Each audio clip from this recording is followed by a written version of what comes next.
I am Stephen Pidd and it is the 6th of October and I am interviewing Pat Barker on the role of women and how this role has changed. Where did you live when you first started going to school, Mrs. Barker? Brightside. What was the area like in which you lived? Old factories, nearly old factories. What age did you start and finish school? I started at the age of 5 and finished at the age of 14, sorry.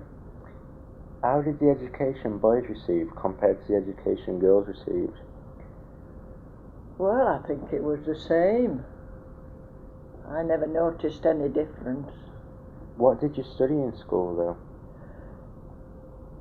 More or less the same studies as they do today. Geography, history, arithmetic as they called it then, spelling, religious instructions, physical instruction. And was this more or less the same for boys? Oh yes. As a teenager, what were you expected to do when you left school? Go out to work, naturally. How typical was this in girls of your age group? Well, I think it was the same for girls as it was for boys then. So it was more or less everybody went straight into work. That's right, yes. How do you think these expectations have changed in today's society? Well, I think they've changed to the extent that parents would like children to stay on longer at school and get educated a lot better. Could you both go to work and be a mother at the same time? Well, it was very, very rare. It was, in fact, I should say it was unheard of then when I was 14. And why do you think this is? well, I think the youngsters in those days used to take more notice of the parents and what their parents said in those days. They more or less had to obey. It was unheard of to go against the parents, sort of thing. What sort of childcare was there? Well, I don't really think there was any, as far as I knew. To tell the truth, I don't think I ever came across that, that sort of thing. How were married women looked upon if they did work? I think it was very, very rare married women in those worked, in those days. How would you describe the female workforce in terms of, for example, age and marital status? Well, I don't think then that they got paid the same as a man. How common was unemployment among women? Well, I think it was not bad at all, because when you were ready for leaving school, you had an idea that you could more or less just walk into employment. Did they claim benefits if they wasn't employed? No, not like they can do today. I don't really think, I think they classed it, I remember my father and mother classing it as like a means test. Why do you think this is? Well, I don't think there was the same money to be handed out as there is today, sort of thing. How did women find jobs? Well, I think from newspapers, and I think more or less in those days children followed the parents into occupations that the parents had done. So what kind of jobs were men doing? Well, more or less, I think, as far as I can gather, factory work and, because it was at that time when I was 14, the war had just sort of started, and it was factory work more than anything. How many jobs did you have throughout your working life? Well, from the age of 14, I worked at this particular firm which made piston rings for aeroplanes until I got married, and that was at the age of 21. So I was there for 7 years. Could you describe a typical working day? I started at 8, I think it was. We had half an hour for dinner, 10 minutes break in the morning and afternoon, and we finished at 5 at night, and it was pretty hard work. How interesting would you say this job was? Well, it could be interesting. It depended on what job you was given. How much job satisfaction did you gain there?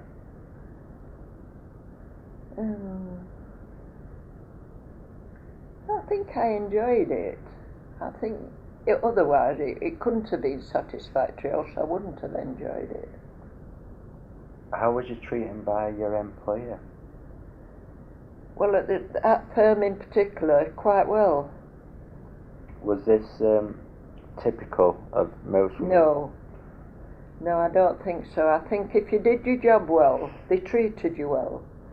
But I think if you were sort of slap happy at your work, I don't think they really, bothered with you. Not in that sense, anyway. So it was like a mutual agreement? That's right, yeah. What rights did you have in the workplace? No, not many. Not many, I don't think. You had to do what your employer told you. Why do you think this is? Well, I think there was more. I think the employers had more say. I don't think they really listened to the workforce much in those days. You had to do what you were told. What were the wages like compared to Not now? very good. I think it was about.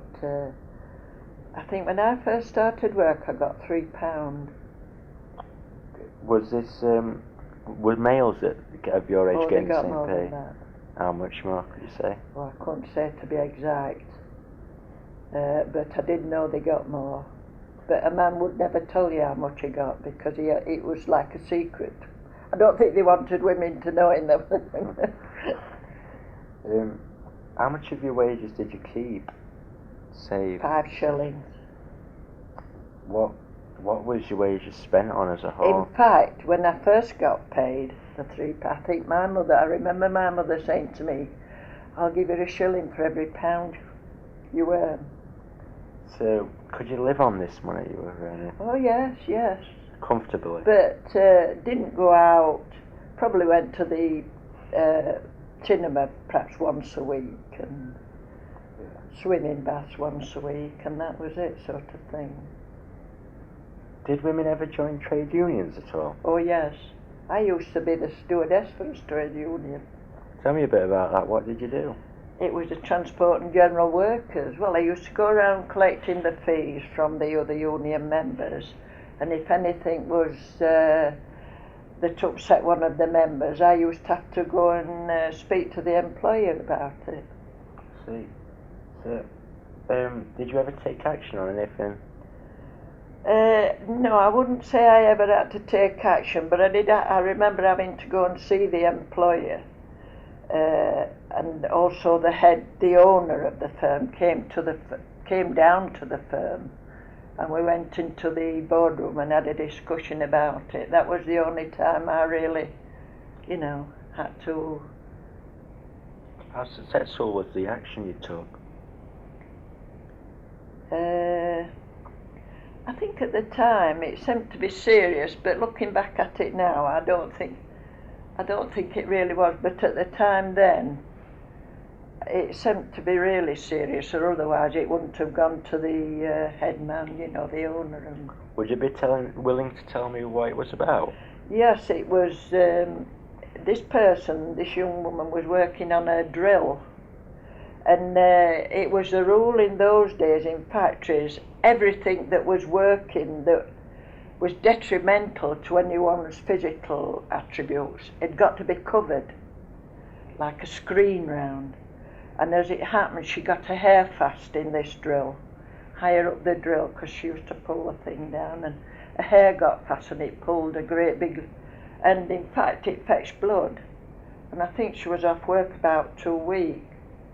And I think, if I remember right, such a long while ago, I think if I remember rightly, they did pay for 1 week, but I think they weren't going to pay for the second week. And of course it had to be took up, you see, by the union. I took it up for her because I didn't think it were right. It was their fault as this guard wasn't on. But I remember they turned around and said, well, she should have made sure it was on. So therefore I had to try and fight for her. So it really never came to anything? Not really, no. They didn't pay her in the end. Do you feel that women have been used as cheap reserves of labour? Yes, I do. Yes, definitely. In those days, anyway. Do you feel that in many cases what a woman would do in the home has in actual fact been duplicated in the workplace? In what way do you mean? Such as cleaners or working at restaurants, Yes, there cooks. used to be quite a lot of women cleaners in those days. When do you personally feel job opportunities for women started to improve? Well, I think I would say about 2 or 3 years into the war, when they had to have women in the ammunition works and driving cranes and that sort of thing. But I wouldn't know anything about the wages. I think they did improve, but I don't even think then that they got equal pay, like men, same as the men. Do you think the war played an important part in women gaining equal status to men? Yes, I think it did. Why is this? Well, as I say, I think women were better thought of at work because, nearly all the young men going up to middle age had to go up in the forces, and therefore they had to depend on women to do these jobs. Or otherwise they would have been stuck fast. Wouldn't have got any done. What did you do in the war? Well, as I say, I was 14 when the war had started, and I went straight into this factory. Was it dangerous work? Not with the first jobs I did, but when I started to be a turner on a lathe, yes, because you had to put the belt on the pulley yourself with your hand. And this could cause accidents? Oh yes, that had happened. What kind of accidents has it caused? Well, I remember one man had his thumbnail took off because he got his thumb fast between the pulley, and it was only through good luck because he was able to pull himself out quick. Did you continue this job when the war ended? No, let me see. No, I didn't. I left. No, because I left after I got married. Why? Well, I think it was I was going to stop at home with being married. It was a thing that in the circles I sort of lived in. That's what you did, sort of thing. You didn't, not like they do today, continue working. Did you want to continue working? No, to be quite honest. No, I think I was getting a bit fed up of being in the factory. I was getting older, and therefore I was starting to think for myself. Was there ever any social activities connected to work? Was there any? Social activities? For men, yes. But I don't think there were any for women. Why do you think this is? I don't know. Well, as I say, I think men were more important. They used to do things more for men than they did for women. Where I worked, they did anyway. Do you all read any women's magazines? What now? Yeah. Oh, yes. Which ones? Oh, quite a few. I don't buy them all myself, but I have them given me, and I read them all, Is there any difference in the way women are portrayed in magazines today and in the way they were portrayed 30, 40 years ago?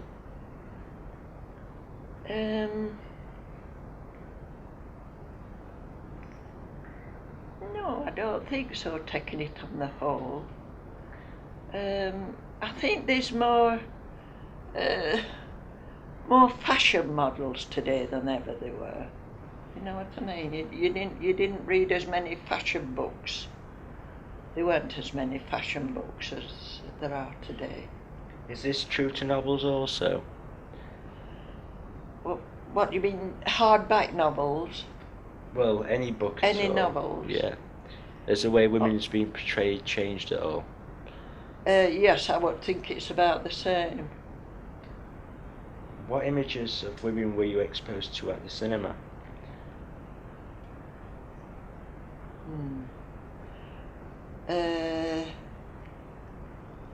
Now then, that's a tough question because I didn't really go to the cinema a lot.